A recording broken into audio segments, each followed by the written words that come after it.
Welcome to Meanwhile in Real Life, a blog about human moments in a technological world.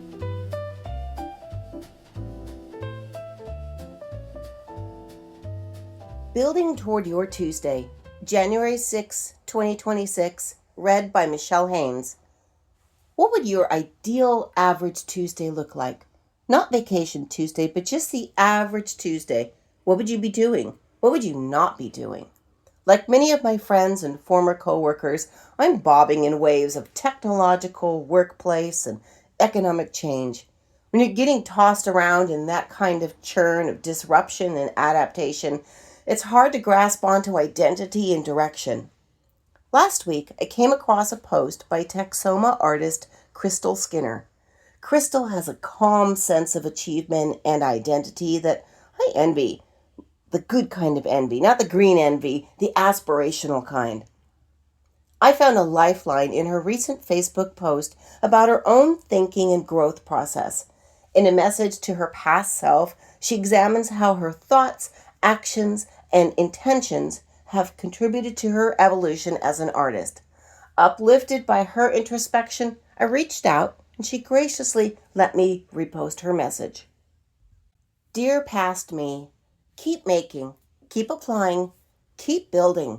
We're already here. I'm writing to you from a life that once felt like a distant dream, but is now simply Tuesday. Right now, I'm sitting in our studio space, the one with the large windows that flood the room with that particular quality of morning light we have always craved. The dogs are sprawled at my feet, tired from this morning's walk through the property. The work is real, not someday work, not when everything aligns, but the daily practice of making, selling, teaching, and building the artistic life we imagined. Yesterday, I shipped 3 pieces to a collector in Portland. This afternoon, I'm leading an online workshop. 15 students from 4 different countries. Next month, we leave for a residency in Portugal, and I'm already planning the installation pieces I want to explore there. Some days we're at residencies where I'm completely immersed in new work, surrounded by other artists, pushing into territories I didn't know I could reach. Other days we're here, on our land, in the quiet we retreat to between adventures. The land, it's real too. Not vast, but ours. Enough space for the dogs to run, for a proper studio, for gardens we're still figuring out. It's the anchor point between residencies, the place we return to that makes all the traveling possible. We're not choosing between stability and adventure anymore. We built a life that holds both. The first sale led to the second. The first teaching opportunity led to more. The first residency application we sent led to an acceptance, then another invitation, then a network of spaces that welcome us. What I want you to know is this: the life we want isn't waiting for perfect conditions. It's waiting for us to step into it imperfectly, immediately, with the dogs at our heels and our hands ready to make. The path between where you are and where I am isn't long. It's just intentional. With love and paint under my fingernails, your future self. So, going back to your ideal average Tuesday, what's your satisfied version of having paint under your fingernails? What did past you want? Well, past me wanted to be an essayist who traveled the country in a 1941 Chevy truck, documenting my experiences. This was not a strategic vision. The vehicle choice was purely aesthetic.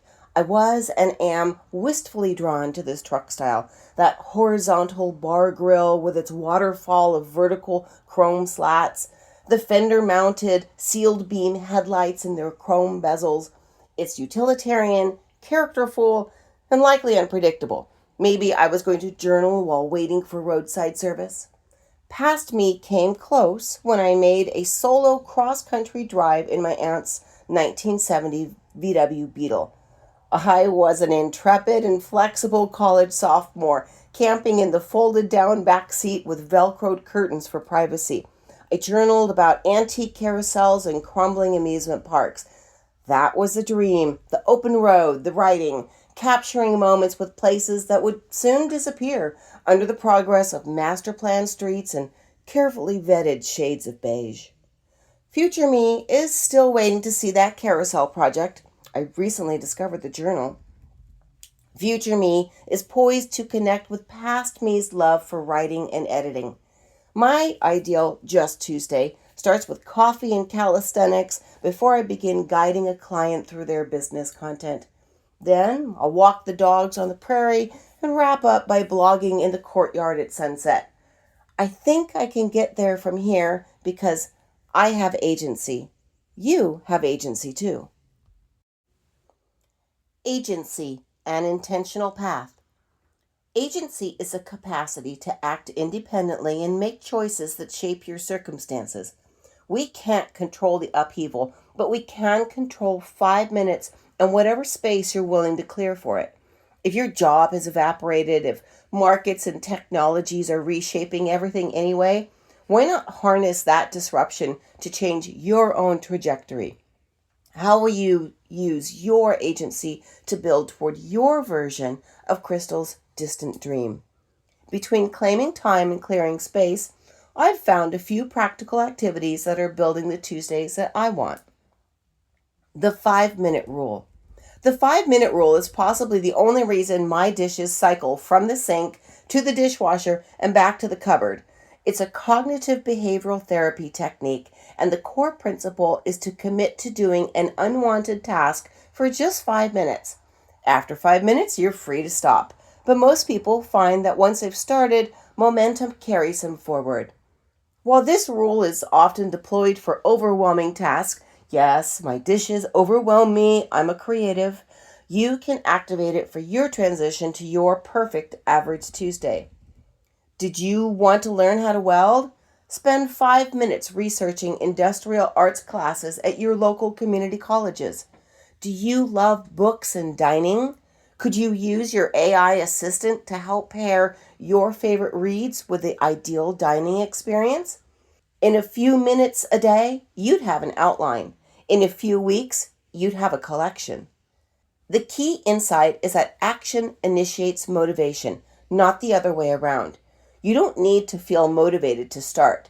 The act of starting creates the motivation to continue. By mid-September of 2025, I still stung from my marketing team's winter layoff, and I certainly wasn't alone. LinkedIn's algorithm cheerfully surfaced a daily log of job seeker distress. Thousands of qualified people across industries were stuck in the doldrums, becalmed by 2020's overhiring correction, AI replacement uncertainty, and broader economic forces we couldn't control. I was marinating in the futility of the whole situation, becoming bad company for myself and worse company for others, when a member of my Toastmasters Club gave a presentation on finding fulfillment later in one's career. Sebastian based his summary and personal insights on the book From Strength to Strength, Finding Success, Happiness, and Deep Purpose in the Second Half of Life by Arthur C. Brooks. This 7-minute presentation ticked through my mind and into the next day's Tai Chi class. In the middle of the flow from part wild horse's mane to white crane spreads wings, I had a thought, an important thought, about happiness and taking action. I would get rid of 10% of my stuff. 10% was arbitrary, sounding more profound than 1% and more attainable than 25. There was no unit of measure assigned to the 10%. 10% by count? Square footage? Value? Weight? The vision of purposeful destuffing mattered more than the metric. I could do this. Past me had accumulated too much clutter that future me doesn't want to look at. This was a thing I had the agency to do. This was not a spectacular deluge of cleansing. It has been a slow, steady stream of selling, donating, and tossing. My husband commented that I was clearing away more of his stuff than mine, but I invoked the volume metric. His stuff is bigger. It just looks like more stuff. And honestly, he wasn't using that rogue fitness equipment anyway. I've even reallocated the joy of finding and having an item. My sweet, tattered 1950s mail cart discovered at a local auction will be picked up this week by Peggy. It will live its next chapter as a display for Peggy's vintage shows. She is excited enough to drive 90 minutes to pick up the cart. I'm excited enough to find more vintage items to load into her car. No charge, just let it go and receive the happy vibes in return. This act of clearing didn't get me hired, but it gave me the agency when everything else felt stuck. I stopped waiting and started building. I launched my content solutions company, aligning past me's talents with future me's vision. Now, Tuesdays are busy with networking, content innovations, and working sessions at local coffee shops. And, of course, dog walks on the prairie. What space can you actually clear? Environmental psychology research shows that physical clutter creates measurable cognitive load.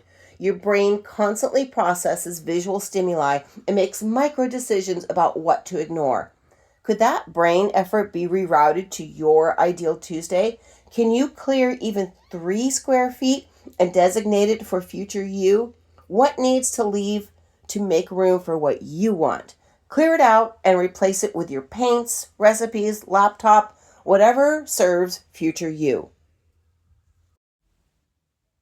What are you building toward?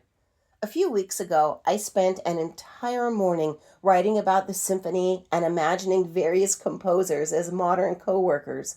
Communing with my words, my synonyms and phrases and research was exactly the morning past me was dreaming of. I don't know if these morning sessions can be monetized to pay for gas or buy Nyla bones for the dogs. But staying stuck isn't just professionally damaging, it's corrosive. It seeps into how you treat yourself and drains the people who care about you. Building toward Tuesday, even an uncertain Tuesday, beats languishing in the doldrums. Krystal says, we are not choosing between stability and adventure anymore. The adventure is here. The technological, economic, and cultural shifts causing today's upheaval are the same shifts that make individual specialization, pursuing your actual interests, very viable. Whether you're building forward, still employed, carving out future possibilities, or building back, laid off, creating new ground to stand on, make room for a vocation or an avocation that's yours. Step into it. Imperfectly, immediately. The path between where you are and what you can begin isn't long. It's just intentional. Claim the 5 minutes, clear the space, build toward your ideal Tuesday. Thanks for spending a few minutes with me. I'm grateful to North Texas artist Krystal Skinner for the post that got me thinking about all of this. Krystal is a professional artist based in North Texas, working through Empty Canvas Creations. She creates interactive art installations that integrate textiles, metalwork, and mixed media. Her pieces are designed for touch, exploration, and collective healing in healthcare settings, public spaces, and community gathering areas. She also facilitates creative workshops and collaborative art experiences. Learn more about her works and her workshops at emptycanvascreations.com. And I'm Michelle Haynes. I provide on-demand content support for B2B companies through Michelle Haynes Content Solutions. I turn scattered notes and drafts into structured, usable content. I also offer editing, collaborative writing, and ghostwriting for professionals whose ideal Tuesday doesn't include writing their own articles, leaving them free for dog walks and whatever else matters. Learn more at michellehaynes.com.